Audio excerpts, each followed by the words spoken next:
Hello friends, welcome to my channel Back to the Basics where our main goal is to crack UPSC examination without fear।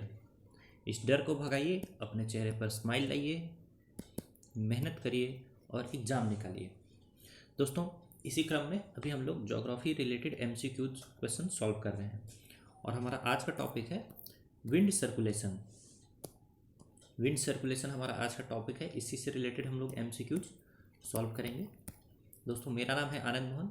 मैंने अभी तक UPSC के total 3 attempts दिए हैं और तीनों ही बार में फॉर्चुनेटली मेरा प्रीलिम्स आसानी से क्लियर हो गया और इसी कारण से मैं आप सभी लोगों को प्रीलिम्स एग्ज़ाम क्लियर करने में हेल्प करूँगा। आइए स्टार्ट करते हैं आज का वीडियो। दोस्तों, फर्स्ट क्वेश्चन है, consider the following statements about strato cumulus clouds. ठीक है, देखिए मैंने आपको बताया था स्ट्रेटस होता है लेयर्ड क्लाउड्स और क्यूमुलस होता है इस तरीके का बल्जी क्लाउड्स। स्ट्रेटो क्यूमुलस का मतलब क्या हुआ कि इसमें लेयरिंग भी है और बल्जीनेस भी देखने के लिए मिल रहा है। ठीक है, तो पहला स्टेटमेंट है, इसी से रिलेटेड करेक्ट स्टेटमेंट हम लोगों को आइडेंटिफाई करना है। तो पहला स्टेटमेंट है, they contribute to hot house earth phenomena. देखिए, हॉट हाउस अर्थ फिनोमिना क्या होता है, अगर आपको कुछ नहीं पता है तो इतना आप जान सकते हैं कि हॉट हाउस अर्थ फिनोमिना ये है, ये अर्थ के टेम्परेचर को क्या करता है, बहुत ज़्यादा रेज कर देता है, बढ़ा देता है। ठीक है, लेकिन ये जो स्ट्रेटोक्यूमुलस क्लाउड्स है, ये आप देख रहे हैं कि ये बहुत दूर में भी फैला हुआ है, प्लस बल्जीनेस भी है। तो ये क्या करेगा, सन रेज को बहुत आसानी से नीचे नहीं पहुँचने देगा, तो ये टेम्परेचर को रेज नहीं करेगा दोस्तों। तो पहला स्टेटमेंट तो क्या हो गया आपका, इनकरेक्ट हो गया। फिर देखिए, these clouds are spread over 80% of sub tropical oceans. तो इसका कहने का मतलब है कि मैक्सिमम जो सब ट्रॉपिकल ओशन है उसमें यही क्लाउड देखने को मिलता है, बट रियलिटी इज कि it is spread over approx 20% of the sub tropical oceans. तो second option is also incorrect. Right answer will be option number D, neither 1 nor 2।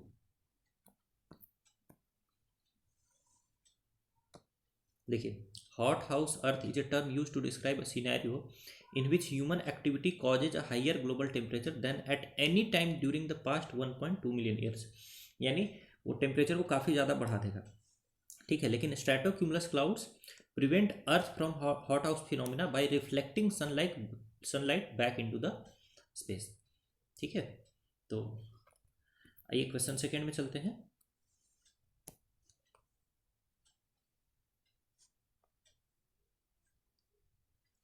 देखिए, यहाँ ड्यू फॉर्मेशन से रिलेटेड स्टेटमेंट्स दिया हुआ दोस्तों। देखिए, आपको पता होगा रिलेटिव ह्यूमिडिटी के बारे में। रिलेटिव ह्यूमिडिटी होता है कि the moisture held but a moisture holding capacity of the air. ठीक है, और मॉइस्चर होल्डिंग कैपेसिटी क्या होती है, ये इंक्रीज करती है विथ टेम्परेचर। जैसे जैसे टेम्परेचर बढ़ाएंगे तो मॉइस्चर होल्डिंग कैपेसिटी क्या होता है, बढ़ता है। जैसे जैसे टेम्परेचर घटाएंगे तो मॉइस्चर होल्डिंग कैपेसिटी क्या होगा, घटेगा। ठीक है, तो दिन के समय में मान लीजिए कि मॉइस्चर होल्डिंग कैपेसिटी काफ़ी बढ़ गया, जिस कारण से मॉइस्चर हेल्ड भी बढ़ गया। लेकिन रात में जैसे जैसे टेम्परेचर घट रहा है तो मॉइस्चर हेल्ड तो उतना ही है, लेकिन मॉइस्चर होल्डिंग कैपेसिटी क्या हो रहा है, धीरे धीरे घट रहा है। ठीक है, तो एक टाइम पे ऐसा आएगा कि मॉइस्चर हेल्ड और मॉइस्चर होल्डिंग कैपेसिटी इक्वल हो जाएगा। उस टाइम पर ये जो भी मॉइस्चर जमा है वेपर में, उसमें से कुछ मॉइस्चर जो है वो वाटर में तब्दील होना शुरू कर देगा। ठीक है, इसी पॉइंट को हम लोग बोलेंगे ड्यू पॉइंट। क्या बोलेंगे, ड्यू पॉइंट। अब देखिए, ड्यू पॉइंट तो आप समझ गए। अब ये जो टेम्परेचर है जिसमें कि मॉइस्चर हेल्ड और मॉइस्चर होल्डिंग कैपेसिटी दोनों इक्वल हो जा रहा है, अगर ये टेम्परेचर एबव 0 डिग्री सेल्सियस है, ठीक है, तो ड्यू पॉइंट पर सबसे पहले क्या मिलेगा हम लोग को, वाटर मिलेगा। बट अगर ये टेम्परेचर बिलो 0 डिग्री सेल्सियस है तो ड्यू पॉइंट पर आने पे हम लोग को सबसे पहले क्या मिलेगा, हम लोग को आइस मिलेगा। ठीक है, या फिर फ्रॉस्ट मिलेगा। ठीक है, तो ये है, आप थोड़ा बहुत समझ गए, वैसे आप पढ़े हुए होंगे। तो चलिए आते हैं, अब देखते हैं। Due forms when water in the atmosphere reaches due point temperature. बिल्कुल सही बात है, तभी ड्यू फॉर्म होगा। फिर देखिए, strong winds increase the possibility of due formation. नहीं दोस्तों, देखिए ड्यू फॉर्मेशन के लिए चाहिए हम लोग को स्टेबल कंडीशन। रेनफॉल में और ड्यू में क्या अंतर है? रेनफॉल होता है, रेनफॉल में होता है एक किसी पॉइंट जिसको बोलते हैं हाइग्रोस्कोपिक न्यूक्लियाई, इसके अराउंड वाटर जमा होता है। लेकिन ड्यू फॉर्मेशन में ऐसा कोई ज़रूरी नहीं है, वाटर वेपर ऐसे इंडिपेंडेंटली कहीं भी ट्रेवल कर रहा है और किसी कोल्ड सरफेस के प्रेजेंस में जैसे ही वो आता है, कोल्ड सरफेस के प्रेजेंस में वो ऐसे आया, टेम्परेचर घट गया तो मॉइस्चर होल्डिंग कैपेसिटी क्या हो गया? घट गया। मॉइस्चर होल्डिंग कैपेसिटी घटते के साथ वो ड्यू में तब्दील हो जाता है। ठीक है, अब ये कंडीशन क्या होगी?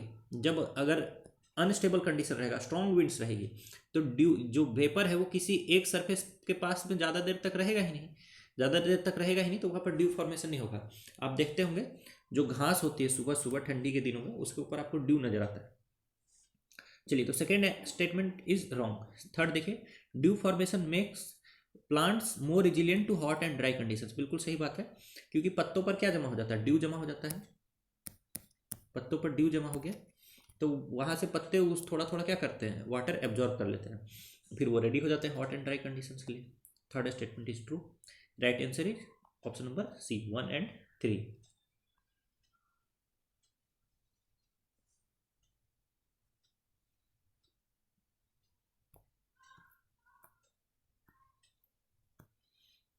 Late us see question number third. Question number third बोल रहा है दोस्तों, consider the following statements about relative humidity. मैंने आपको बता दिया रिलेटिव ह्यूमिडिटी के बारे में जो बताना था।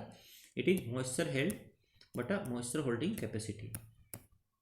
ठीक है, तो क्या बोल रहा है? It is A measure of how much moisture the air can hold. हाँ, तो बिल्कुल मॉइस्चर होल्डिंग कैपेसिटी ये बताता ही है, तो 1 इज करेक्ट। दूसरा देखिए, relative humidity depends on the actual moisture content of the air, temperature and barometric pressure. तो रिलेटिव ह्यूमिडिटी क्या है? Depends on the actual moisture content. हाँ बिल्कुल, उस पर डिपेंड करता है। टेम्परेचर पर भी डिपेंड करता है बिल्कुल, क्योंकि टेम्परेचर ही मॉइस्चर होल्डिंग कैपेसिटी बताएगा, एंड प्रेशर। तो ये तीनों चीज़ों पर ये फैक्टर ये डिपेंड करता है दोस्तों। फिर देखिए, on average the annual relative humidity of Chennai and Delhi is equal. ऐसा कैसे हो सकता है? चेन्नई है कोस्टल एरिया और दिल्ली है आपका कॉन्टिनेंटल एरिया। ठीक है, तो कोस्टल एरिया के पास क्या रहेगा? आपकी ह्यूमिडिटी ओवरऑल अधिक रहेगी। ठीक है, दिल्ली में उतना नहीं रहेगी। ठीक है, तो थर्ड एक्चुअली इनकरेक्ट है। राइट आंसर क्या हो गया आपका? Option number 1 and 2 A. देखिए, Chennai is closer to sea, its average annual relative humidity is 75% और दिल्ली का है 54%।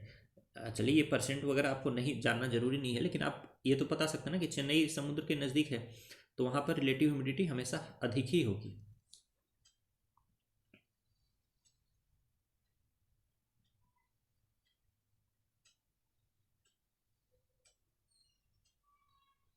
एक क्वेश्चन नंबर 4 देखते हैं। ओरोग्राफिक रेनफॉल से रिलेटेड करेक्ट स्टेटमेंट्स आपसे पूछे जा रहे हैं। तो पहला है, this type of rainfall occurs due to the rise of air because of the heating of mountain slopes. ठीक है, this type of rainfall occurs due to the rise of air because of the heating of mountain slopes. ठीक है, तो देखिए orographic rainfall क्या होता है? ठीक, ओरोग्राफिक रेनफॉल होता है कि कहीं से भी विंड जो है उसने मॉइस्चर पिकअप कर लिया और फिर वो आगे आगे बढ़ रही है और यहाँ माउंटेन आ गया, तो माउंटेन से टकरा करके ये विंड ऊपर चले गए और वहीं पर रेनफॉल हो गया। ठीक है, बट ये due to rise of air heating of mountain slope से इसका कोई लेना देना नहीं है।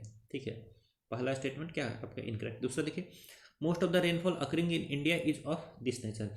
ये बात बिल्कुल सही है कि जो मानसून विंड्स आती है, जैसे साउथ वेस्ट मानसून विंड्स या फिर नॉर्थ ईस्ट मानसून विंड्स, तो ये अलग अलग जो माउंटेन्स हैं उनसे टकराती हैं और उसका रेनफॉल होता है। जैसे वेस्टर्न घाट्स में टकरा करके वहाँ रेनफॉल कराती है, हिमालय से टकरा करके रेनफॉल कराती है, फिर ये north east monsoon winds eastern Ghat से टकरा करके तमिलनाडु में बारिश कराती है। तो मोस्ट ऑफ द जो रेनफॉल है इंडिया में वो ओरोग्राफिक नेचर का है, तो second statement is actually correct. Third देखिए, this type of rainfall leads to occurrence of the rain shadow areas. बिल्कुल सही बात है, एक माउंटेन है विंडवर्ड साइड में, यहाँ पर रेनफॉल कराएगा। जब ये विंड इधर जाएगा तब तक इसका सारा मॉइस्चर क्या हो चुका है? खत्म हो चुका है, तो इधर ये क्या होगा? यहाँ पर कोई भी रेनफॉल नहीं कराएगा, तो इसलिए इस साइड को क्या बोलेंगे? रेन शैडो एरिया बोलेंगे। तो third statement is also correct. तो फोर्थ का राइट आंसर क्या हो गया दोस्तों? 2 and 3 only. Option number B is the right answer.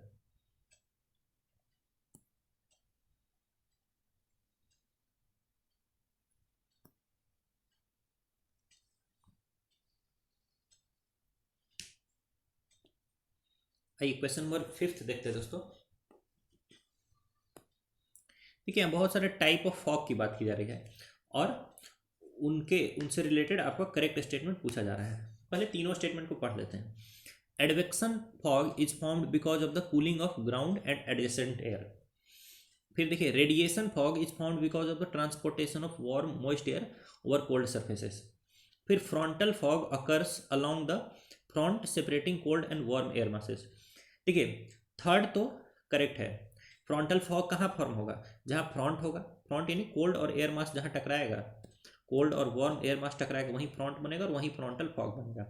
Third is totally correct. अब देखिए, रेडिएशन फॉग रेडिएशन के कारण होगा और रेडिएशन यहाँ लिख रहा है, रेडिएशन ये है because of cooling of ground.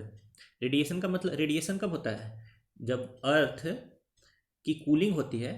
ठीक है, तो यहाँ से जो अर्थ की हीट है वो रेडिएशन के फॉर्म में निकलती है। तो रेडिएशन फॉग ये है दोस्तों। Form radiation fog is formed because of the cooling of ground and adjacent air. तो रेडिएशन फॉग गलत है। उस तरह से advection fog is formed because of the transportation of warm moist air over cold surfaces. तो ये दोनों interchange किया हुआ, बाकी third frontal fog is correct. तो फिफ्थ का राइट आंसर हो जाएगा ऑप्शन नंबर सी, 3 ओनली। इसको देख लीजिए।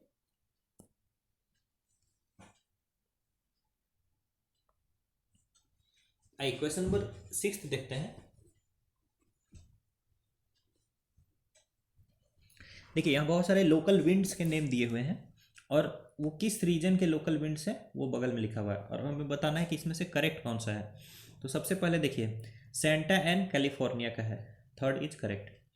ठीक है, थर्ड आपका करेक्ट हो गया। फिर देखिए, जोंडा जो है वो अर्जेंटीना का है, बिल्कुल। जोंडा बेसिकली साउथ अमेरिकाज में है। ठीक है, तो जोंडा अर्जेंटीना का है, बिल्कुल सही। चिनूक जो है वो गलत है। चिनूक होता है नॉर्थ अमेरिका में, रॉकीज माउंटेन के पास में। तो फर्स्ट रॉन्ग है। एक्चुअली स्विट्जरलैंड में आता है, जो उसको बोलते हैं फोहेन। ठीक है, बाकी जो बर्ग है वो साउथ अफ्रीका का विंड है।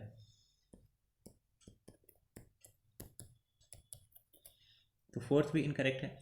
तो बस 2 और 3 यहाँ पर करेक्ट है दोस्तों। सो सिक्स्थ का राइट आंसर हो जाएगा option number C, 2 and 3 only.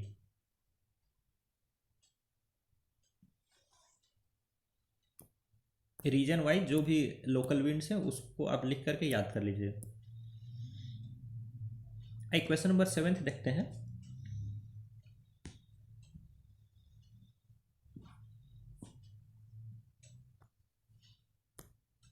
यहाँ देखिए, ट्रॉपिकल एंड टेम्परेट साइक्लोन्स के बारे में कुछ स्टेटमेंट्स दिए हैं और करेक्ट स्टेटमेंट आइडेंटिफाई करना है। मुझे अचानक से दिख गया कि ये बोल रहा है temperate cyclones can originate over only over land. ये बिल्कुल गलत है। आपको पता है कि टेम्परेट साइक्लोन्स जो है वो फ्रंटल साइक्लोन्स है, ये लैंड और सी कहीं पर भी ओरिजिनेट कर सकता है। लेकिन जो ट्रॉपिकल साइक्लोन्स है वो, अब वो बोल रहा है कि लैंड पर और सी पर भी ओरिजिनेट कर सकता है, वो गलत है। ट्रॉपिकल साइक्लोन ओनली सी पर ओरिजिनेट कर सकता है। तो थर्ड स्टेटमेंट तो आपका इनकरेक्ट है।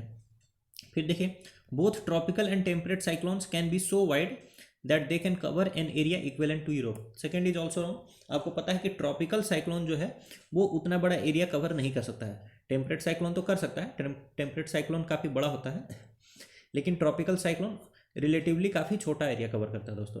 तो 2 और 3 बिल्कुल आप गलत है। बाकी फर्स्ट स्टेटमेंट जो है वो एनीवेज सही है, क्योंकि अब ऐसा कोई ऑप्शन ही नहीं बचा हमारे पास। तो tropical cyclones are elliptical in shape and the shape of temperate cyclone is inverted V. मैं ऑनेस्टली बोलूँ तो मुझे ये चीज़ पता नहीं है, बट ये स्टेटमेंट सही है। ठीक है, तो अब पता नहीं थी जो चीज़, वो आप यहाँ से सीख लीजिए कि ट्रॉपिकल साइक्लोन ये इलिप्टिकल होती है, बस। अब ये आपका किसी दूसरे क्वेश्चन को सॉल्व करने में हेल्प कर देगी। और टेम्परेट साइक्लोन होती है इन्वर्टेड वी, इन्वर्टेड वी। ठीक है, चलिए हो गया क्वेश्चन नंबर 7।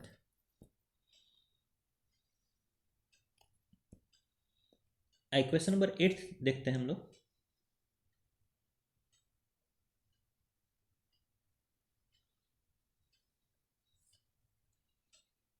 देखिए, विच of the following statements about trade winds is correct. तो यहाँ ट्रेड विंड से रिलेटेड करेक्ट स्टेटमेंट आपसे पूछा जा रहा है। बोल रहा है they generally blow in the upper atmosphere at the altitude of 8 to 15 kilometre. दोस्तों आपको पता है कि trade wind, westerlies, polar easterlies, ये सब सरफेस विंड्स हैं, ठीक है। तो अपर एटमोस्फेयर में क्यों ट्रेवल करेगा, ये तो लोअर एटमोस्फेयर में ट्रेवल करेगा। तो फर्स्ट इज इनकरेक्ट। फिर सेकंड देखिए, they blow from an equatorial high pressure belt. देखिए इक्वेटर पर हाई प्रेशर बेल्ट बनता ही नहीं, इक्वेटर पर बनता है लो प्रेशर बेल्ट। और एंड सब ट्रॉपिकल लो, देखिए गलत है, सब ट्रॉपिक्स पर हाई प्रेशर बेल्ट बनता है। तो ये सब ट्रॉपिकल हाई प्रेशर बेल्ट से इक्वेटोरियल लो प्रेशर बेल्ट की तरफ ट्रेवल करता है। तो सेकंड इज ऑल्सो इनकरेक्ट। फिर देखिए, they are associated with heavy rainfall near the equator. हाँ, this statement is actually correct, क्योंकि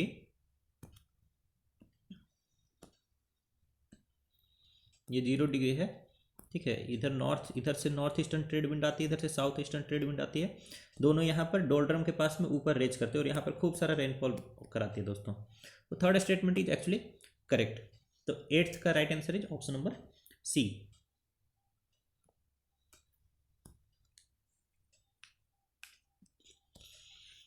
क्वेश्चन 9th देखते हैं।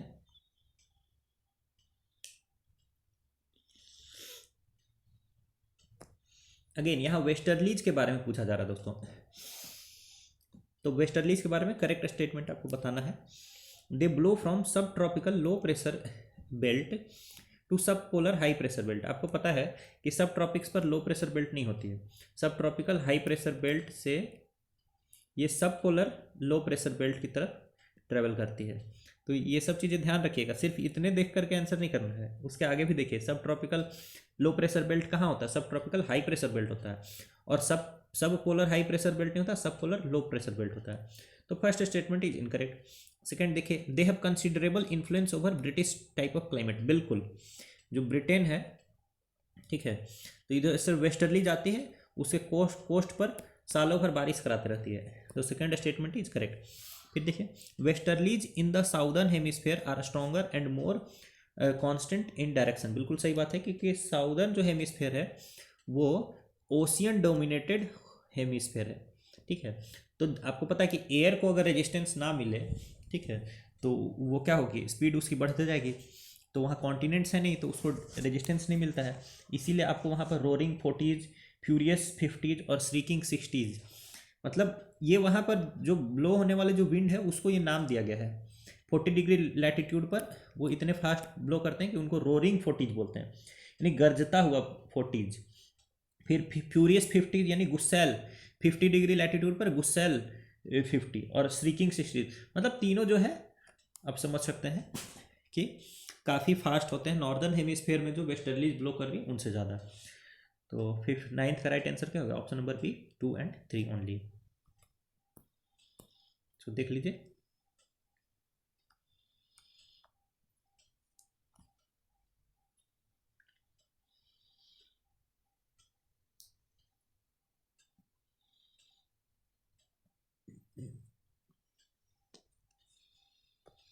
क्वेश्चन नंबर 10th देखते हैं दोस्तों। Which of the following is are the reasons of a greater number of cyclones on the eastern coast of India than on the western coast. ठीक है, तो आपको पता है कि ये जो ईस्ट कोस्ट है इंडिया का, ठीक है, इधर बे ऑफ बंगाल है और वेस्टर्न कोस्ट पर है Arabian Sea. Bay of Bengal की तरफ ज़्यादा साइक्लोन्स आते हैं, अरेबियन सी की तरफ कम साइक्लोन्स आते हैं, ठीक है। तो अब इसका क्या क्या रीजन है वो देखिए। पहला रीजन देखिए, relative temperature difference between bay of Bengal and Arabian sea. बिल्कुल सही बात है, बे ऑफ बंगाल का टेम्परेचर थोड़ा अधिक होता है अरेबियन सी की तुलना में, ठीक है। तो दैट इज नंबर 1। दूसरा देखिए, टाइफून्स ऑफ पैसिफिक ओशन। तो दोस्तों जो पैसिफिक ओशन में जो टाइफून्स आते हैं वो इससे कनेक्टेड हैं। देखिए इधर इंडियन ओशन जहाँ खत्म होगा वहीं पर पैसिफिक ओशन आपका शुरू होने लगेगा, ठीक है। आप मैप देखेंगे तो आपको पता चल जाएगा। तो उधर से वो साइक्लोन्स थोड़ा थोड़ा इस इधर बे ऑफ बंगाल वाले साइड में भी क्या करते हैं, साइक्लोन्स लाने का प्रयास करते हैं। फिर देखिए, ड्रेनेज ऑफ रिवर्स, 1 और 2 तो करेक्ट है, थर्ड को समझ लेते हैं। 1 और 2 करेक्ट है, थर्ड को देखते हैं। Drainage of rivers Bay of Bengal में अधिक है और अरेबियन सी में कम है। अब इस कारण से बे ऑफ बंगाल में ज़्यादा साइक्लोन्स क्यों आते हैं उसको समझिए। देखिए, एक है सॉल्टेड वाटर,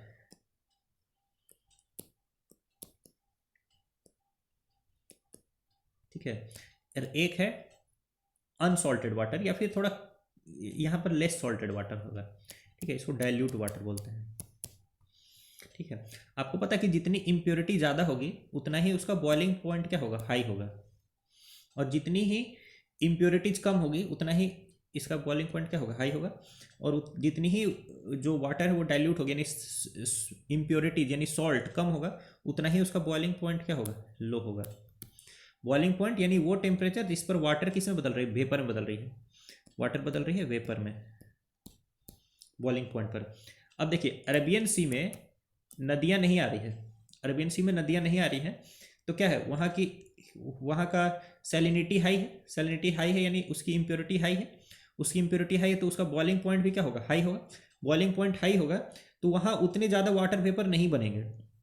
लेकिन जो बे ऑफ बंगाल है वहाँ पे बहुत सारी नदियाँ जा रही हैं, वहाँ पर मिल रही हैं, तो उसके सैलिनिटी को क्या कर दे रहे हैं, वो कम कर दे रहे हैं, डाइल्यूट कर दे रहे हैं, तो वहाँ पर इम्प्योरिटी कम है, इम्प्योरिटी कम है तो बॉइलिंग पॉइंट लेस होगा, बॉइलिंग पॉइंट लेस होगा तो वेपर इजीली फॉर्म होगा, वेपर इजीली फॉर्म होगा तो ज़्यादा से ज़्यादा वहाँ पर साइक्लोन्स देखने के लिए मिलेंगे।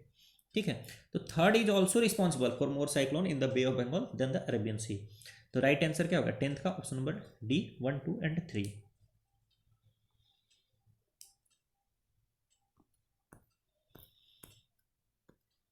एक क्वेश्चन नंबर 11 देखते हैं दोस्तों।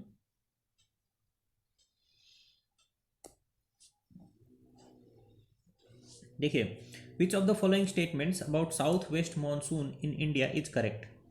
तो इंडिया में जो साउथ वेस्ट मानसून होता है उसके बारे में आपसे स्टेटमेंट्स पूछा जा रहा है। तो both Indian ocean dipole and El Nino have adverse effects on south west monsoon. देखिए ये स्टेटमेंट गलत है, क्यों, क्योंकि आईओडी के दो फेज होते हैं, आईओडी का पॉजिटिव फेज और आईओडी का निगेटिव फेज। तो जो निगेटिव फेज है आईओडी का वो इंडियन मानसून के लिए तो गलत, बुरा है, यानी इंडियन मानसून को वो क्या करता है, खराब कर देता है, वीक कर देता है, ऑनसेट उसका जो है डिले हो जाता है और प्लस उतनी रेनफॉल भी नहीं होती है। लेकिन इंडियन ओशन डाइपोल का एक पॉजिटिव फेज भी होता है which is actually good for Indian monsoon. तो इसीलिए अब यहाँ जनरल बताया है इंडियन ओशन डाइपोल ही एडवर्स इफेक्ट लाता है मानसून के लिए, तो ऐसा तो गलत है। ठीक है, अगर यहाँ बोलता कि निगेटिव इंडियन ओशन डाइपोल तो फिर हम लोग मान सकते थे कि हाँ ये एडवर्स इफेक्ट लाता है साउथ वेस्ट मानसून पे। बाकी एल नीनो, सच बात है कि एल नीनो मानसून के लिए एडवर्स इफेक्ट्स लाता है। तो फर्स्ट स्टेटमेंट आपका इनकरेक्ट है क्योंकि यहाँ स्पेसिफिक इंडियन ओशन डाइपोल की बात नहीं की जा रही है। ठीक है, फिर सेकेंड स्टेटमेंट आप देखिए कि 40% of the countries annual rainfall is received from south west monsoon. देखिए ऐसा है दोस्तों कि मैक्सिमम जो कंट्री का रेनफॉल है लगभग 70 से 80% वो साउथ वेस्ट मानसून से आ जाती है, 40% नहीं 70 to 80%। तो सेकेंड इज एक्चुअली रॉन्ग। फिर देखिए थर्ड देखिए, in Maharashtra Telangana and Andhra Pradesh the date of onset of south west monsoon is the same. देखिए ये स्टेटमेंट आपका सही है, इनका लैटिट्यूड लगभग आप देखिएगा सेम ही है महाराष्ट्र तेलंगाना एंड आंध्रा का, जहाँ इनकी एंट्री होती है लगभग 10 जून के आसपास में, 10 जून के आसपास में ही तीनों ही स्टेट में मानसून एंटर करती है। ठीक है, तो ये ध्यान में रखिएगा। तो 11th का third is right, option number C.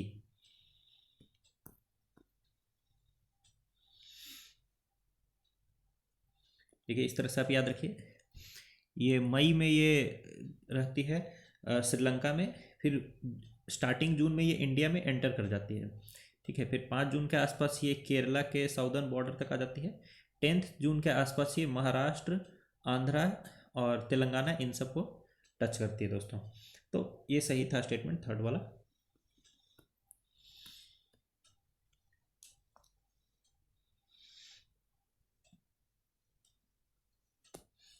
देखिए consider the following statements about Hadley cells. आपको हैडली, फेरेल, पोलर सेल तीनों बताया हुआ हूँ, ये देख लीजिए। ये है 0 डिग्री, ये है 23 डिग्री, 25 डिग्री मान लीजिए, ये आपका अप्रॉक्स 60 डिग्री और ये है 90 डिग्री। लैटिट्यूड की बात की जा रही है।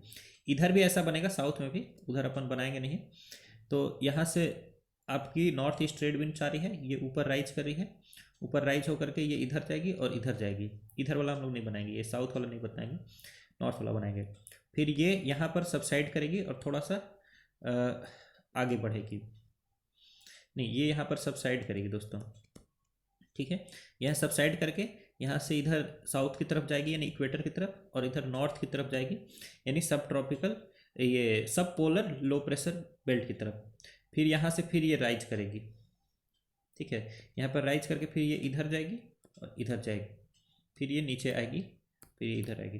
तो इसको बोलते हैं हेडली सेल, इसको बोलते हैं फेरल सेल, इसको बोलते हैं पोलर सेल, ठीक है। तो जैसे ही हेडली सेल बोला जाए तो आपको ये याद रख लेना है कि ये वाला सेल की बात की जा रही है। एनीवेज, तो इसमें पहला स्टेटमेंट देखिए कि solar insulation is the reason for initiation of Hadley cell. बिल्कुल, जो हेडली सेल है वो कंप्लीटली ट्रॉपिकल है, ठीक है। तो इसका जो रीजन क्या है, सोलर इंसुलेशन है। फिर सेकंड देखिए, because of its location near the inter tropical convergence zone its vertical extent is up to the stratosphere. नहीं दोस्तों, स्ट्रेटोस्फेयर तक ये नहीं जाता है, क्योंकि ये एयर जो राइज करता है ये ट्रोपोस्फेयर के अपर बाउंड्री तक ही जाता है, स्ट्रेटोस्फेयर तक ये नहीं जाता है। तो सेकेंड आपका क्या होगा, इनकरेक्ट हो गया। फिर थर्ड देखिए, the Hadley cell is one of the reasons for the existence of the Namib desert. देखिए, नामीब डेजर्ट है आपका अफ्रीका में। देखिए यहाँ पर एयर क्या करता है, सबसाइड कर रहा है, यहाँ पर 25 डिग्री पर सबसाइड कर रहा है। 25 डिग्री 30 डिग्री इस आसपास में के रीजन को बोलते हैं sub tropical high pressure belt region, और यहाँ पर भी डेजर्ट बनता है, ठीक है। यहाँ पर भी डेजर्ट एरिया बनता है। और इस टाइप के डेजर्ट्स का जैसे एग्जाम्पल हो गया आपका, क्या क्या हो गया एग्जाम्पल, एक हो गया जैसे ये नामीब डेजर्ट बोल रहा है जो नामीबिया में है, उसी तरह से कालाहारी डेजर्ट, और उसी तरीके से और भी बहुत सारे डेजर्ट्स बनते हैं दोस्तों, जैसे चाइना में टकला मकान, ये सभी इसी कारण से बनता है, ठीक है। नहीं, चाइना वाला रेन शेडो इफेक्ट के कारण बनता है, बट एनीवेज हाँ, नामीब डेजर्ट का यही रीजन है। तो थर्ड स्टेटमेंट इज करेक्ट। तो राइट आंसर क्या हो गया 12th का, option number C 1 and 3 only.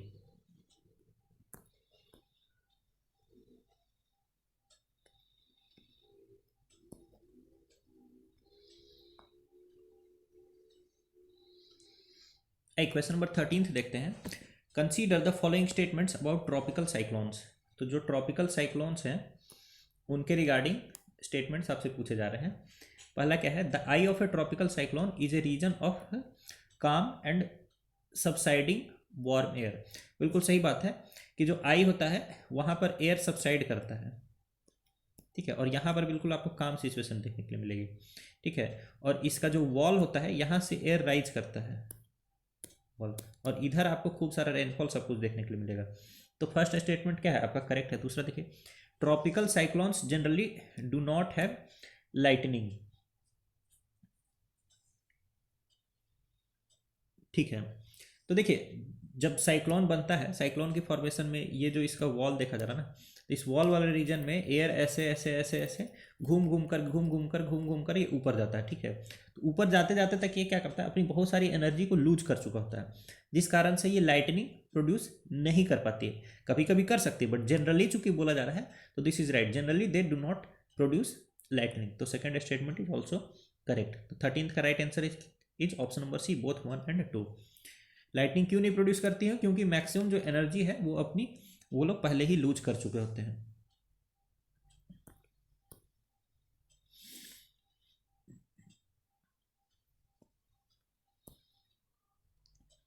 Question number 14 देखते हैं।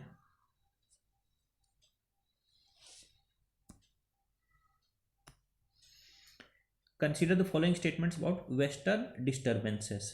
तो जो वेस्टर्न डिस्टर्बेंसेस आपको पता है कि वेस्टर्लीज जब मेडिटेरेनियन, कैस्पियन, ब्लैक सी से होते हुए इंडिया के नॉर्थ वेस्ट को इम्पैक्ट करती है, उसी को बोलते हैं क्या, वेस्टर्न डिस्टर्बेंस।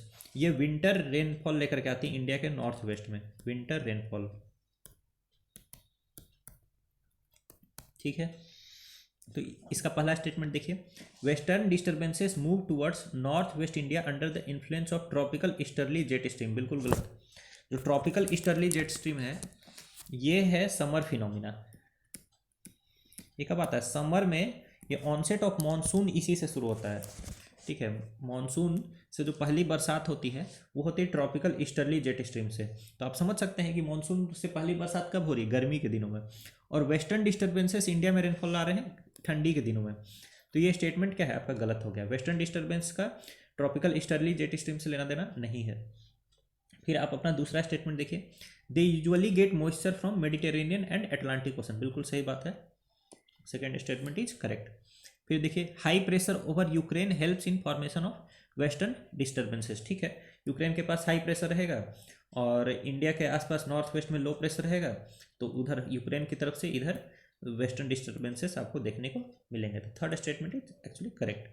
तो राइट आंसर क्या हो गया आपका 14th का option number C 2 and 3 only.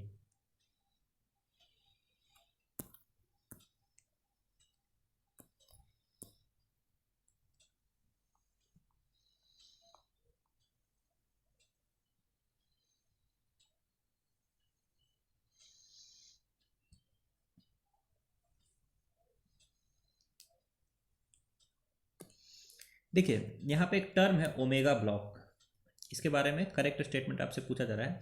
तो देख लीजिए ओमेगा ब्लॉक क्या होता है वो समझ लीजिए। Omega block is a centre of high pressure. ये हाई प्रेशर जोन है जिसके एक तरफ इधर भी लो प्रेशर जोन है और इधर भी लो प्रेशर जोन है।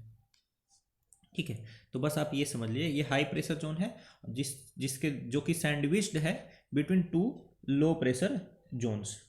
ठीक है, तो ये देखिए ये बोल रहा है it is a low pressure pattern, ये तो यही गलत हो गया, it is a high pressure pattern.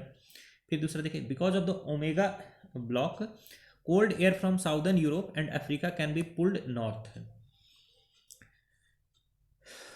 ठीक है, तो देखिए ये एक्चुअली गलत है।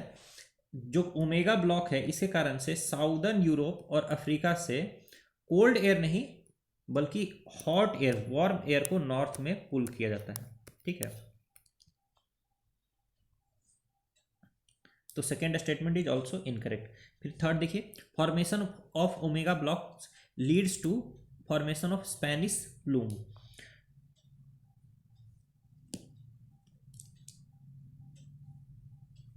देखिए स्पेनिश प्लूम एक टाइप का सीजनल फिनोमिना है। ठीक है, जिसमें जिसमें स्पेन से यूके, स्पेन आपको पता है स्पेन और पोर्तुगल यूरोप के साउथ में है, स्पेन और पोर्तुगल यूरोप के साउथ में जस्ट मोरक्को के ऊपर में है। ठीक है, मोरक्को के जस्ट नॉर्थ में है, ऊपर नहीं बोलना चाहिए। ठीक है, तो स्पेन से जो है वार्म एयर कहाँ जाएगी नॉर्थ की तरफ यानी यूके की तरफ जाएगी। इसी फिनोमिना को हम लोग स्पेनिश प्लूम बोलते हैं और यही ट्रू है। मैंने क्या बताया था कि वार्म एयर नॉर्थ की तरफ जाती है साउदर्न यूरोप से। साउदर्न यूरोप क्या है हो गया आपका स्पेन हो गया और अफ्रीका हो गया। साउदर्न यूरोप और अफ्रीका से वार्म एयर नॉर्थ की तरफ जाएगी, तो नॉर्थ में ही क्या है स्पेन है, तो ये स्पेन और पोर्तुगल से आपकी जो वार्म एयर है वो जाएगी यूके की तरफ और इसी फिनोमिना को बोला जाता है स्पेनिश प्लूम। तो सी इज एक्चुअली करेक्ट। ठीक है, तो 15th का right answer is option number C.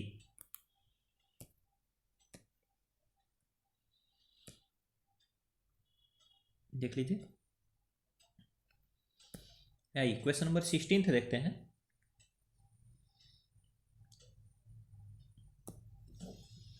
देखिए यहाँ एल नीनो के रिगार्डिंग करेक्ट स्टेटमेंट्स आपसे पूछा जा रहा है। तो क्या बोल रहा है El Nino results in dry conditions and forest fire in Australia and Indonesia. बिल्कुल सही बात है, ऑस्ट्रेलिया इंडोनेशिया और इंडिया में एल नीनो क्या करता है रेनफॉल घटा देता है। रेनफॉल घटा दिया, रेनफॉल घटा देगा तो क्या होगा ड्राई कंडीशंस होगी फॉरेस्ट फायर्स होगी। एल नीनो साउथ अमेरिका में रेनफॉल को बढ़ाता है, साउथ अमेरिका में रेनफॉल को घटाता है, लेकिन जहाँ जहाँ उसको रेन कराना चाहिए यानी कहाँ कहाँ ऑस्ट्रेलिया इंडोनेशिया इंडिया वहाँ पर रेनफॉल को घटा देता है। तो first statement is correct. Second देखिए fewer hurricanes over the Atlantic ocean the Caribbean sea and the gulf of Mexico. देखिए सेकेंड स्टेटमेंट क्या कर रहा है कि एल नीनो के ईयर में अटलांटिक ओशन में कैरेबियन सी में और गल्फ ऑफ मेक्सिको में आपका हरिकेन्स कम आते हैं। तो बिल्कुल सही है, देख लीजिए किधर हरिकेन्स आएंगे, ये हो गया साउथ अमेरिका। ठीक है, और इधर ये जितना चीज़ें बोली जा रही है Atlantic ocean Caribbean sea and gulf of Mexico ये सब इसके इधर है। इधर साइड तो क्या है आपका पैसिफिक ओशन है। पैसिफिक ओशन में ये साउथ अमेरिका के वेस्टर्न बाउंड्री पर, साउथ अमेरिका के वेस्टर्न बाउंड्री पर ये ज़्यादा से ज़्यादा क्या लाएगा, ज़्यादा से ज़्यादा साइक्लोन्स लाएगा।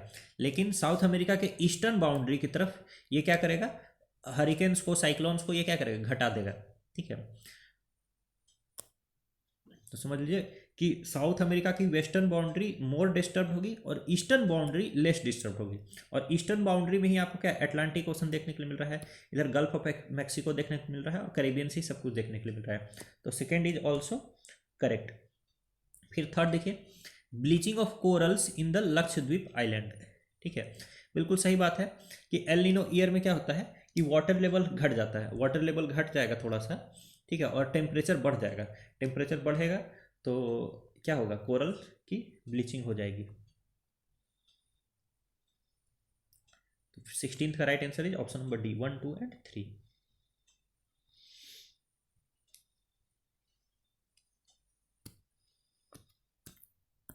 तो देख लीजिए,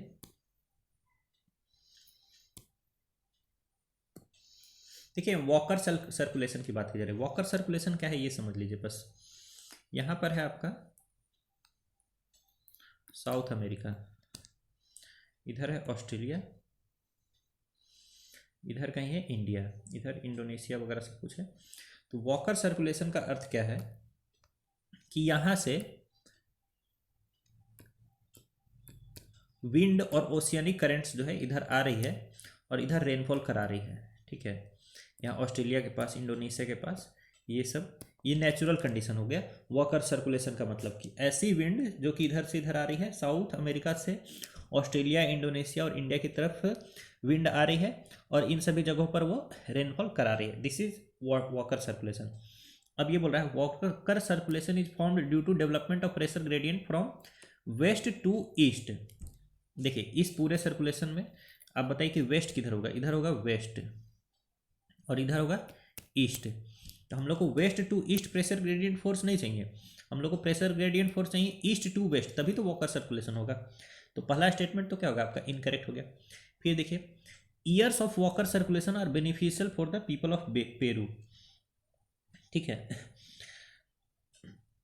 तो जब वॉकर सर्कुलेशन होता है यानी विंड इधर से इधर आती है और ओशन को इधर से इधर ले आती है, तो इस जगह पर ये पेरुवियन साइड में यहाँ पर क्या होता है, वाटर यहाँ से कम होता है, वाटर इधर से इधर खींचते जाता है, तो नीचे वाला पानी जो है, जो ठंडा पानी है वो ऊपर आता है दोस्तों, जिसको अपवेलिंग बोलते हैं। और अपवेलिंग के कारण यहाँ पर खूब सारा मतलब फिशिंग यहाँ पर बहुत आसानी हो जाती है। अपवेलिंग ऑफ कोल्ड वाटर के कारण से आपके फाइटोप्लैंक्टन्स की संख्या बढ़ जाती है। फाइटोप्लैंक्टन्स बढ़ेगी तो आपको मछली का अच्छा उत्पादन यहाँ पर देखने को मिलेगा। तो हाँ, वॉकर सर्कुलेशन के जो कुछ ईयर्स हैं वो पेरू के लोगों के लिए काफ़ी बेनिफिशियल होते हैं, क्योंकि वहाँ पर मछली का उत्पादन बढ़ जाता है। फिर देखिए, La Nina is a strengthened phase of Walker circulation. बिल्कुल, ये वॉकर सर्कुलेशन नॉर्मली ऐसे ही चलता है, लेकिन जब ला नीना ईयर आता है, ठीक है, तो इसी को स्ट्रेंथन कर दिया जाता है। जो ट्रेंड है उसी को स्ट्रेंथन कर देता है, यानी ये ईस्ट टू वेस्ट जो विंड आ रही है वो विंड और तेजी से आएगी और वो खूब सारा बारिश ऑस्ट्रेलिया में, खूब सारा बारिश इंडिया में, खूब सारा बारिश इंडोनेशिया में लेकर के आएगी। एल नीनो इसका ऑपोजिट है, यानी L Nino is the weakened phase, इसका कमजोर किया हुआ फेज है। यानी विंड जितनी तेजी से इधर आ रही थी उतनी तेजी से नहीं आएगी, हो सकता है थोड़ा लौट भी जाए, मतलब ईस्ट टू वेस्ट आने के बजाय वेस्ट टू ईस्ट भी चली जाए।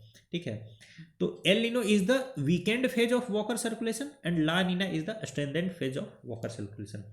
तो third statement is also correct. तो राइट आंसर क्या हो गया हमारा, option number B, 2 and 3 only.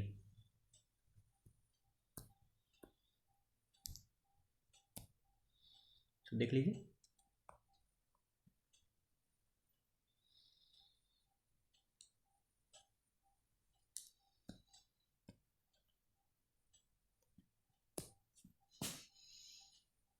देखिए क्वेश्चन 18th बोल रहा है, which of the following is responsible for bringing abrupt changes in temperature and pressure and causing the air to rise to form clouds and cause precipitation।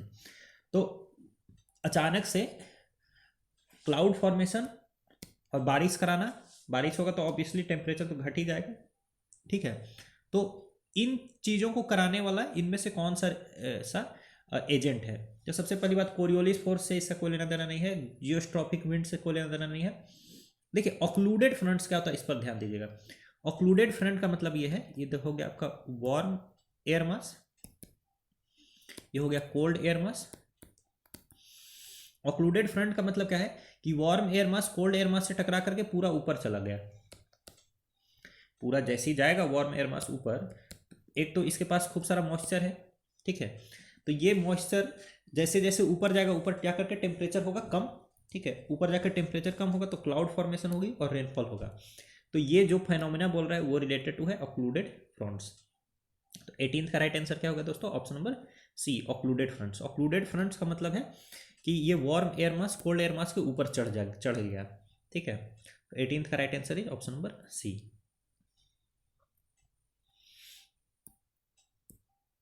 देख लीजिए,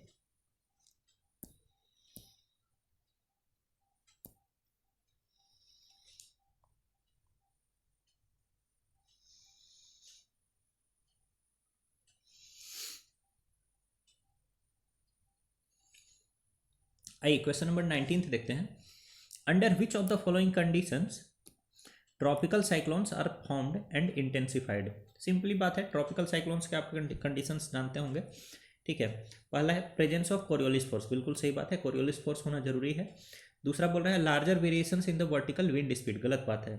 जो vertical wind speed है उसमें आपको अधिक वेरिएशन देखने को नहीं मिलना चाहिए। Vertical wind shear, vertical wind speed, ये इसमें ज़्यादा वेरिएशन नहीं होना चाहिए। तो सेकेंड इज इनकरेक्ट। थर्ड देखिए, large supply of moist air, बिल्कुल ज़रूरी है, मॉइस्ट एयर से ही ट्रॉपिकल साइक्लोन्स को क्या मिलती है, एनर्जी मिलती है। फिर देखिए लोकल डिस्टर्बेंसेस, डिस्टर्बेंस का मतलब है कि लो प्रेशर, तो हाँ बिल्कुल लो प्रेशर जोन में ही आपका ट्रॉपिकल साइक्लोन फॉर्म होगी। तो राइट आंसर क्या हो गया आपका 1, 3 and 4, option number B is the correct answer. देख लीजिए,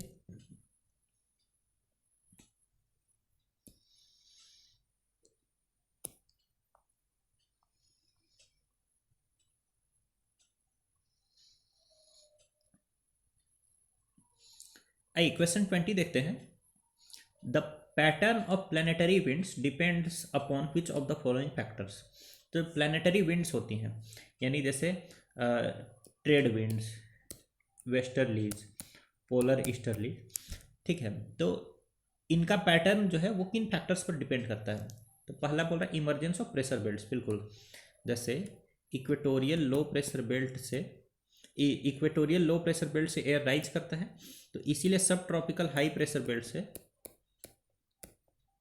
एयर इनकी तरफ आता है और इसी को ट्रेड विंड बोलते हैं। फिर सब ट्रॉपिकल हाई प्रेशर बेल्ट से सब पोलर लो प्रेशर बेल्ट की तरफ ये फिर से एयर जाता है, इसको वेस्टर्ली बोलते हैं।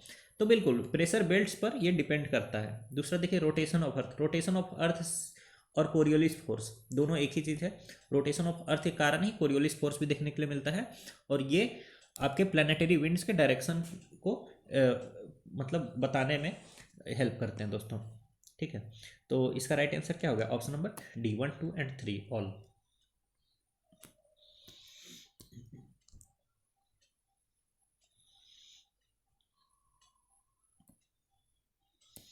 आइए क्वेश्चन 21 देखते हैं।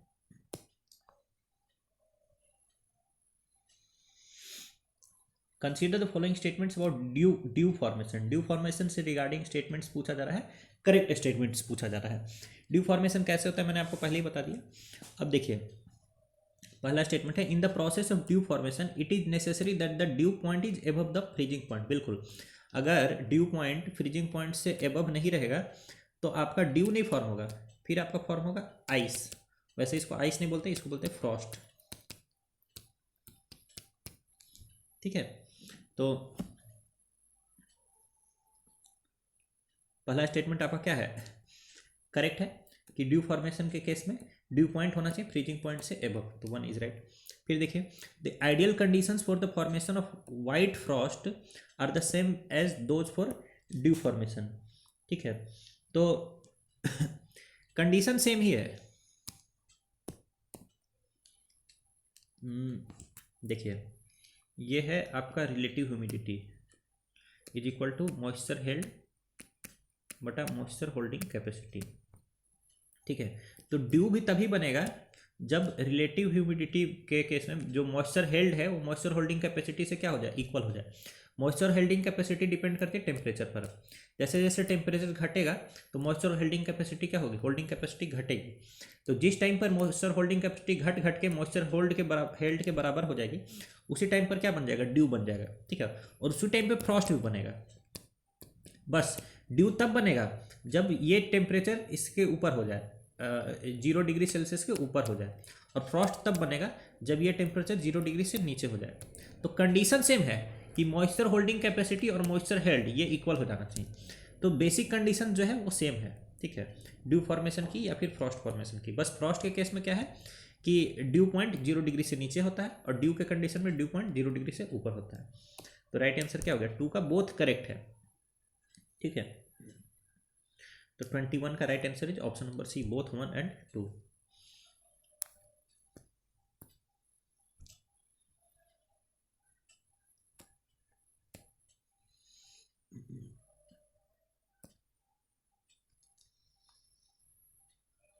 क्वेश्चन नंबर 22 देखते हैं। Consider the following statements regarding El Nino. तो एल नीनो के रिगार्डिंग स्टेटमेंट्स देखना है हम लोग को। The warm water of the central Pacific replaces the cool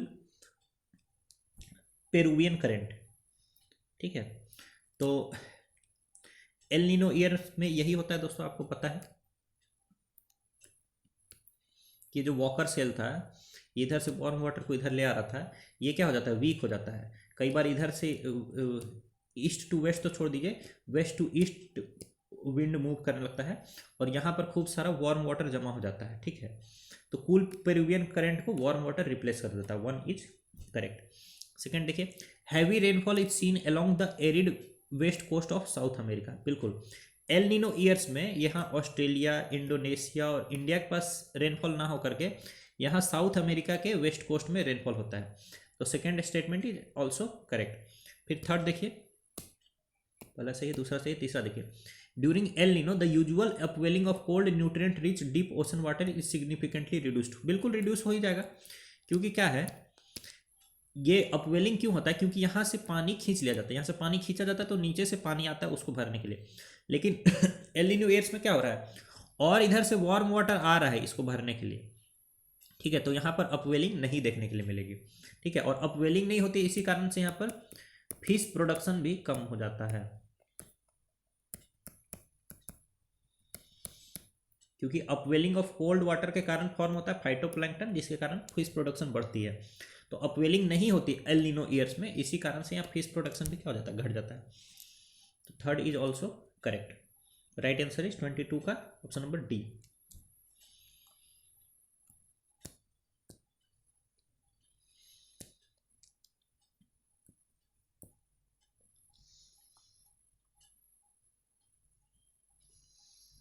question 23 देखते हैं। देखिए, यहाँ कन्वेक्शनल रेनफॉल के बारे में बहुत पूछा जा रहा है, करेक्ट स्टेटमेंट, ठीक है। बोल रहा है such rains are common in the hotter part of the day. बिल्कुल सही बात है। कन्वेक्शनल रेनफॉल कैसे होती है कि यहाँ जैसे यहाँ लैंड है, यहाँ पे कुछ पानी है, ठीक है, बहुत गर्मी होती है, ये पानी इवापोरेट होती है और सीधा ऊपर जाती है, ठीक है। ऊपर जा करके ये ठंडी होती है और रेनफॉल कराती है। This is convectional rainfall. तो ये हॉटर पार्ट ऑफ डे में ही होगा, तो बिल्कुल सही है, पहला, फर्स्ट इज करेक्ट। सेकेंड देखिए, such rains occur when a saturated air mass comes across a mountain. नहीं, ये माउंटेन वाला फिनोमेना, इसको ओरोग्राफिक रेनफॉल बोलते हैं दोस्तों। क्या बोलते हैं, ओरोग्राफिक रेनफॉल।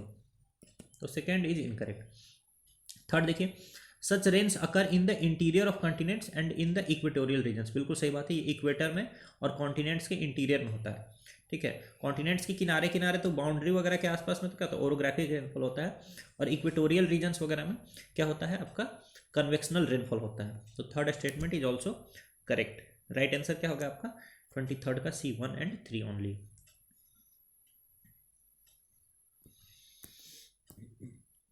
देख लीजिए,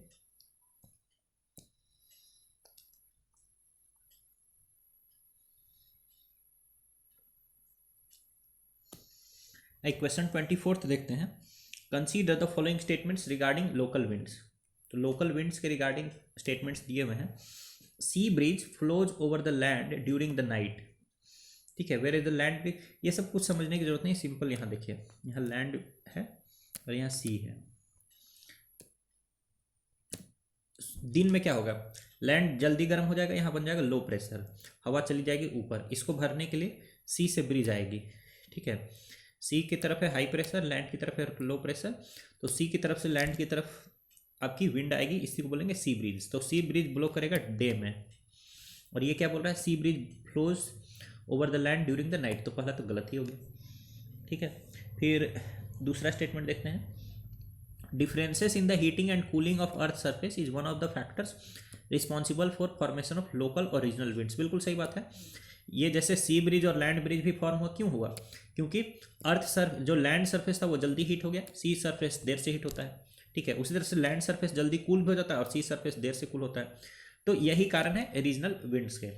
तो 24th का right answer is option number B, 2 only. तो देख लीजिए,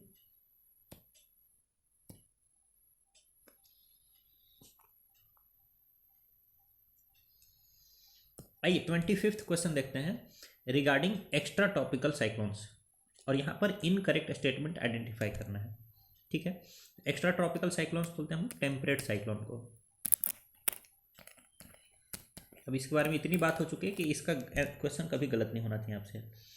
तो क्या बोला, extra tropical cyclones are formed along the polar front, बिल्कुल पोलर फ्रंट पे फॉर्म हो सकता है, तो ए इज करेक्ट। दूसरा है, extra tropical cyclones affects a smaller area, बिल्कुल गलत दोस्तों। एक्स्ट्रा ट्रॉपिकल साइक्लोन्स यानी टेम्परेट साइक्लोन्स जो होते हैं वो बड़े बड़े पूरा यूरोप को ये कवर कर लेता है, ठीक है। तो सेकेंड स्टेटमेंट है आपका इनकरेक्ट, तो यही हमारा हो गया राइट आंसर। बाकी थर्ड भी देख लीजिए, their movement is from west to east which is opposite to tropical cyclones, तो ये भी करेक्ट है, बिल्कुल ये करेक्ट है, क्योंकि ये क्या होता है, वेस्ट टू ईस्ट ट्रेवल करता है टेम्परेट साइक्लोन,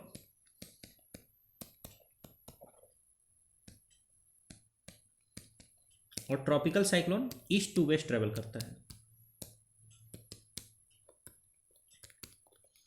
तो सी स्टेटमेंट इज करेक्ट। तो ए और सी करेक्ट है, लेकिन है इनकरेक्ट पूछ रहा है, तो B is the our incorrect statement and the correct answer. 25th का right answer is option number B.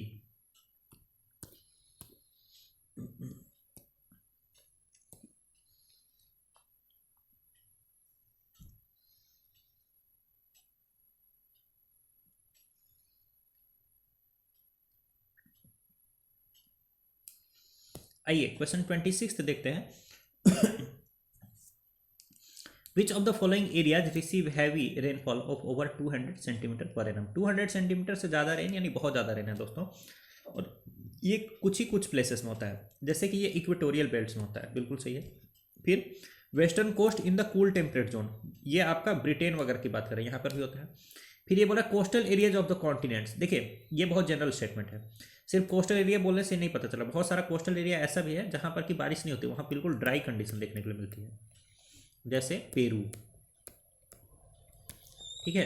तो सेकेंड स्टेटमेंट आपका इनकरेक्ट है, कुछ कोस्टल एरिया जैसे हैं जहां बहुत रेनफॉल होता है, लेकिन सिर्फ कोस्टल एरिया बोलने से ये स्टेटमेंट गलत हो जाता है, ठीक है, क्योंकि कुछ कोस्टल एरिया ऐसे भी हैं जहां पर कि बिल्कुल ड्राई डेजर्ट लाइक कंडीशन देखने के लिए मिलती है। यहाँ पर पेरू में कौन सा डेजर्ट है, एटाकामा डेजर्ट, वो भी तो कोस्टल एरिया है, इसलिए सेकेंड स्टेटमेंट इज रॉन्ग। तो राइट आंसर क्या होगा आपका 26 का option number B, 1 and 3 only.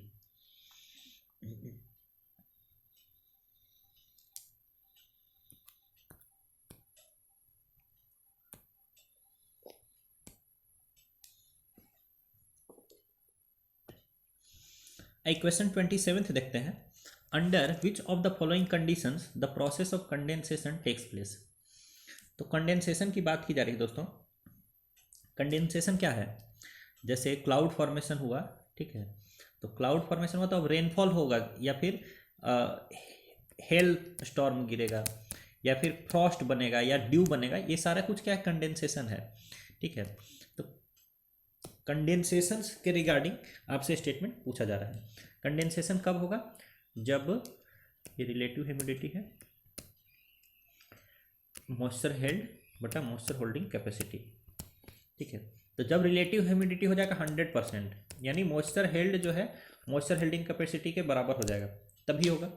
तो बोल रहा है क्या, when the temperature of the air reduces to a dew point with constant volume, बिल्कुल तभी आपकी रिलेटिव ह्यूमिडिटी क्या होगी, 100% होगी। जब मॉइस्चर होल्डिंग कैपेसिटी टेम्परेचर के कारण क्या होती जाएगी, घटती जाएगी और ये बराबर हो जाए, तो बिल्कुल सही है। फिर देखिए, by adding moisture to air through evaporation. अब मॉइस्चर होल्डिंग कैपेसिटी को मत घटाओ, मॉइस्चर हेल्ड जो है उसको बढ़ाते जाओ ताकि ये दोनों बराबर हो जाए। दो तरीके हैं ना, देखिए यहाँ मॉइस्चर होल्ड है, नीचे मॉइस्चर होल्डिंग कैपेसिटी है, ये ऊपर वाले नीचे वाले को बराबर करना है। तो ऊपर वाले नीचे वाले को बराबर करने का एक तरीका तो ये है कि नीचे वाले को घटा दो, और दूसरा तरीका ये है कि ऊपर वाले को बढ़ा दो, तो बिल्कुल second statement is also correct. Third देखिए, when both volume and temperature are reduced, बिल्कुल टेम्परेचर घटाया जाएगा अगर, तो मॉइस्चर होल्डिंग कैपेसिटी क्या होगी, घटते जाएगी। ठीक है, तो इससे भी आपका क्या हो सकता है, रेनफॉल यानी कॉन्डेंसेशन स्टार्ट हो सकता है। तो 27th का राइट आंसर क्या हो गया, ऑप्शन नंबर डी 1, 2 एंड 3। देख लीजिए,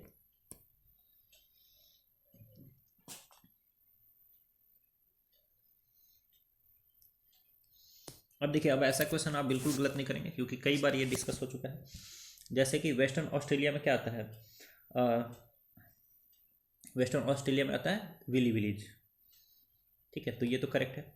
फिर हरिकेन्स कहाँ पर आता है, हरिकेन्स आता है आपका दोस्तों कैरिबियन में, ठीक है। अगर ओशन का नाम लिया जाए तो वो है अटलांटिक ओशन, तो सेकंड आपका है गलत।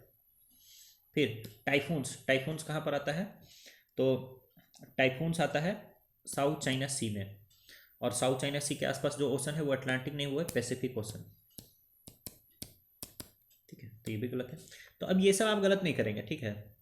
तो राइट आंसर क्या हो गया आपका, ऑप्शन नंबर बी 1 ओनली। बाकी साइक्लोन उसको कहाँ बोलते हैं, इंडियन ओशन बोलते हैं, देख लीजिए, साइक्लोन्स बोलते हैं इंडियन ओशन में, हरिकेन्स अटलांटिक ओशन में, एक्चुअली कैरिबियन वाला एरिया है, टाइफून्स चाइना सी में जो कि पैसिफिक ओशन की बात कर रहे हैं, विली विलीज वेस्टर्न ऑस्ट्रेलिया में।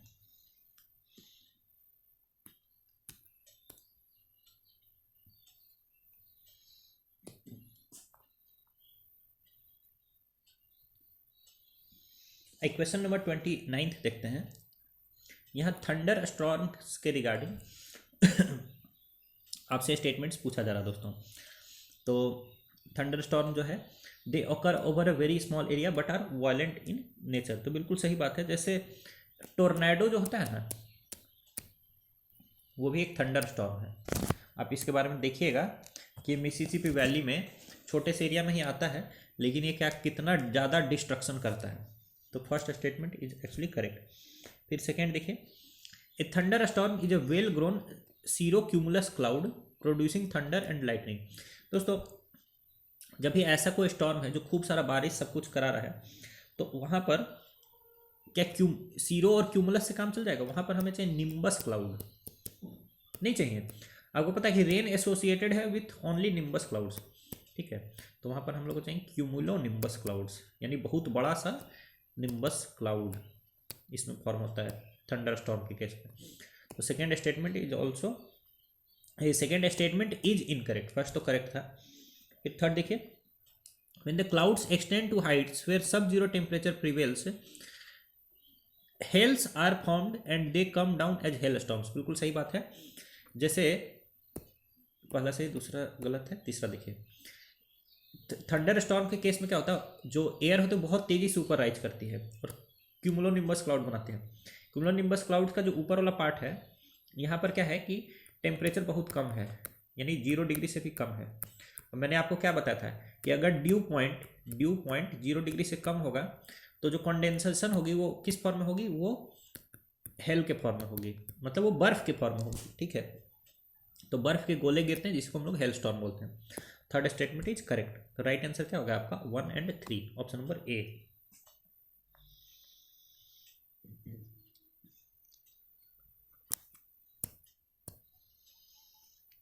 देख लीजिए,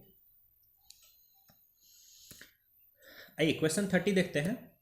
consider the following statements regarding Coriolis force. तो कोरियोलिस फोर्स से उसके रिगार्डिंग स्टेटमेंट्स देखना है, इसमें से कौन सा करेक्ट है ये पूछा जा रहा है, ठीक है।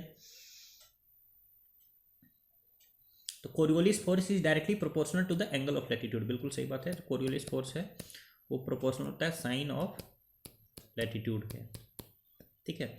जैसे 0 डिग्री लैटीट्यूड पर कोरियोलिस फोर्स भी 0 होता है और कोरियोलिस फोर्स मैक्सिमम होता है 90 डिग्री लैटीट्यूड पर। तो पहला स्टेटमेंट तो आपका क्या है, बिल्कुल करेक्ट है। दूसरा देखिए, Coriolis force affects wind velocity and wind direction. दोस्तों विंड डायरेक्शन को बिल्कुल अफेक्ट करता है, बट विंड वेलोसिटी से उसका कोई लेना देना नहीं, वो बस डायरेक्शन चेंज करने वाला फोर्स है, ना कि स्पीड घटाने बढ़ाने वाला। तो सेकेंड स्टेटमेंट क्या है आपका, इनकरेक्ट है। फिर थर्ड देखिए, Coriolis force is absent at the equator and maximum at the poles. बिल्कुल सही बात है। 0 डिग्री लैटीट्यूड पर कोरियोलिस फोर्स क्या होता है, 0 यानी एब्सेंट है, और 90 डिग्री लैटीट्यूड यानी पोल्स पर कोरियोलिस फोर्स हाईएस्ट होता है। तो थर्ड स्टेटमेंट क्या है आपका, करेक्ट है। राइट आंसर 30 का हो गया option number C, 1 and 3 only. तो दोस्तों इसी के साथ हमारा आज का सेशन फिनिश होता है। आप मेरे से जुड़ने के लिए इस टेलीग्राम ग्रुप को ज्वाइन कर सकते हैं। इस सीरीज का आप पूरा मैक्सिमम लाभ उठाइए, प्रीलिम्स एग्जाम को क्रैक करने में आपको काफ़ी हेल्प करेगा अगर आप पूरा शुरू से अंत तक फॉलो करते हैं तो। मिलेंगे आपसे और एक नए वीडियो में। आप सभी का बहुत बहुत धन्यवाद।